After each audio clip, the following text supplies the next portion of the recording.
Hi guys, Andrew Hutchinson here, and in today's video I'm going to be talking about working with the general public while working in a public library. So anytime you work with the general public, you are going to have some stories eventually, no matter how long or how little you work with them. But I think working at a library is so immensely rewarding. I always think the idea of just having a library is such and just an amazing opportunity that it's something that we even get to have where there are just places filled with knowledge that anyone can access and make the most out of. I think it's just an amazing staple of our societies. And so the fact that I get to work in one, I am always grateful for it every single day. Now, because we represent the public and we are there for the public, there are some joys that come with that. There are also some hardships, but ultimately I find it incredibly rewarding. And so in this video, I sort of wanted to go into what you can get out of working alongside the general public and some tips that I have found in my time working with the general public at libraries in navigating certain situations. So I hope this video is able to help. So to start off with, I want to talk about the joy. So the joy of working with the general public at the library is just the fact that when people come in with a question of where can they find a book they want to read or a movie they want to watch or what they can find on the internet and how they can find it to help them do something or a skill they need to learn, and you're able to help them find out how to do it. And watching them be able to find or achieve what they want to achieve is just amazing. And so I always love that people who tend to come into libraries are searching for something. They also tend to want to talk about culture, which is something that I love to do all the time. And you really form amazing bonds with people. And so it could be anything from, like, I have a friend who started coming to a writer's group I'm facilitating at my library, and we'd known each other a while, and all of a sudden one night we started just talking about reality television. She said she enjoys watching it, and I said, oh, I've watched a little bit of it. There's one show I've watched, here and there, RuPaul's Drag Race, just throwing it out there. And she kind of stopped and went, wait, what? I watched that. I don't know anyone around here who watches that. And I said, I don't either. And so we started talking about the show, and it was just really cool. And now we continue to talk about it. And when we meet in person, that it's just our bond, and we have that between us. And I think that's awesome.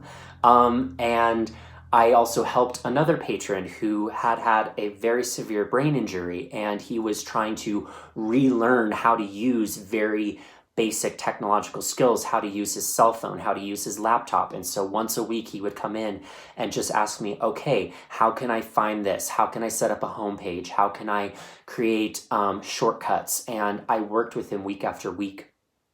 And every time he left, I would just go to a room by myself and cry, because I was so touched and moved by him, in that he kept trying to learn what he had forgotten due to having his accident.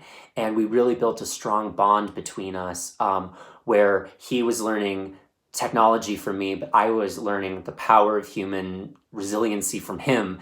And there's just so many stories like that of how you can bond and help people. And so I think that's really what the joy of working with the general public is just being able to help and be of service. Now, the hardships that can come when working with the general public can include not knowing how to help them. And so, especially when I first started working in my library, people would come in and go, where can I find something? Or how can I do a certain thing? And I wouldn't know the answer. And so it was hard, because I normally had to find someone else, or I just had to go trial by error.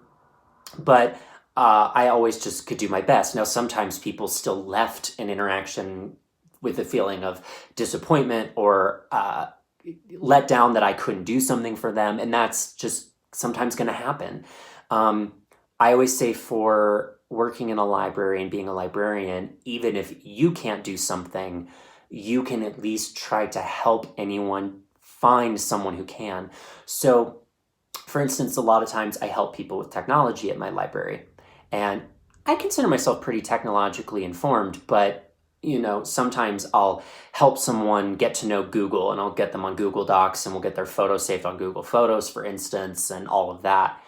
and then they'll bring me a broken keyboard and say, oh, I figured you could help me. And I go, oh, no, I can't.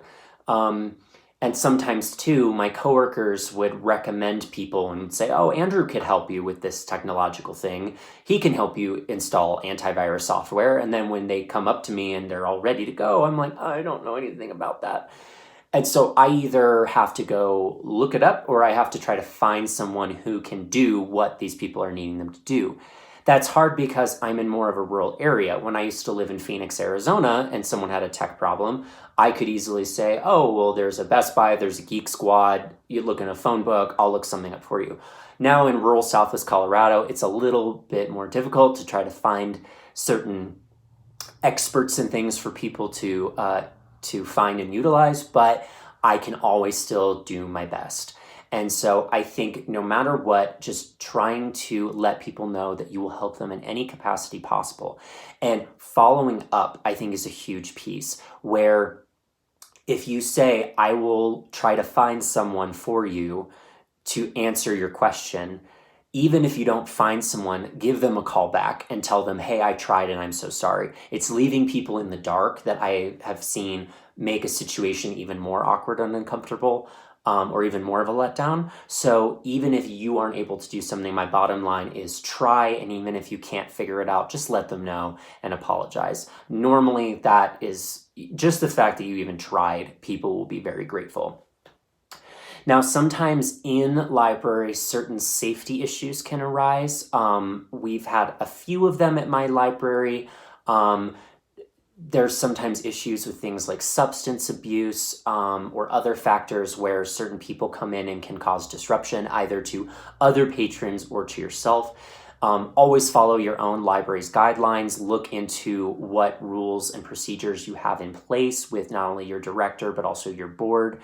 Constantly update if you need to change anything. But basically how you handle a situation is going to kind of be based on your library. Always trying to guarantee the safety of other people in the building is what's most important, and also not escalating a situation. So if you notice something going on with a particular person in your library, just keep an eye out, gauge the situation, tell other coworkers what's happening, especially your supervisor, and be informed. If it's happening to you, so if an instance where someone is making you uncomfortable, come up with a way that you can reach out to another librarian to help you, pretend to answer a phone call, definitely try to take care of yourself, and also you and your coworkers come up with a plan to take care of each other.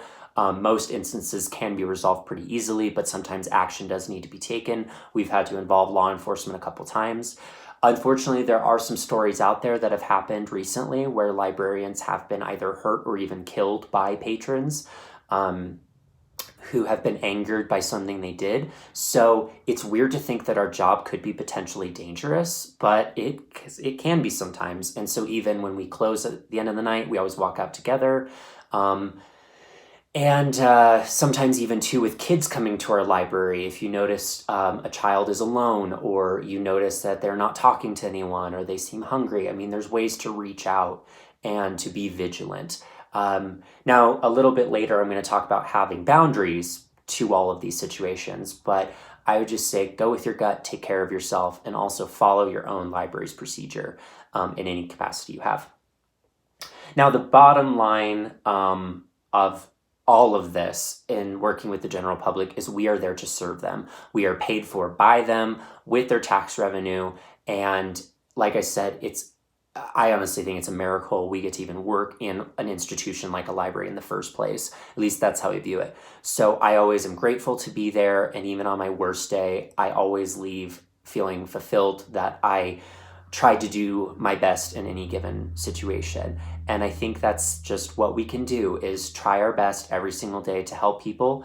And even if we don't know how to do something, we can either train ourselves to figure it out or point them in the best direction.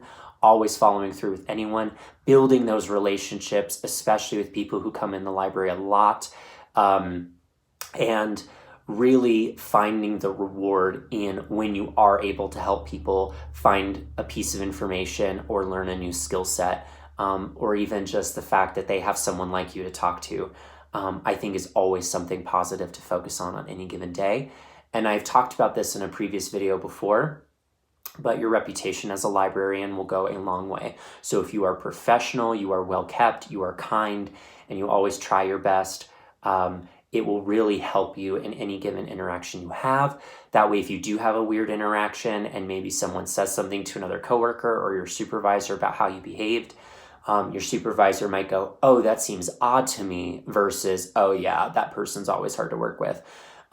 So you developing your own reputation within your library institution and with your patrons will really help you the further you are professional and the further you try to help them. And it's all a balancing act with helping, but also not being a doormat. And so sometimes you're going to have to put up certain amounts, I don't want to say barriers, but you're going to also have to stand your own ground, acknowledge your own job, why you're there and what you're there to do. So on the flip side, sometimes patrons or anyone, other library users will want to talk to you for 2 hours, or when you start helping them with technology, they're going to keep coming back about every little thing that they have.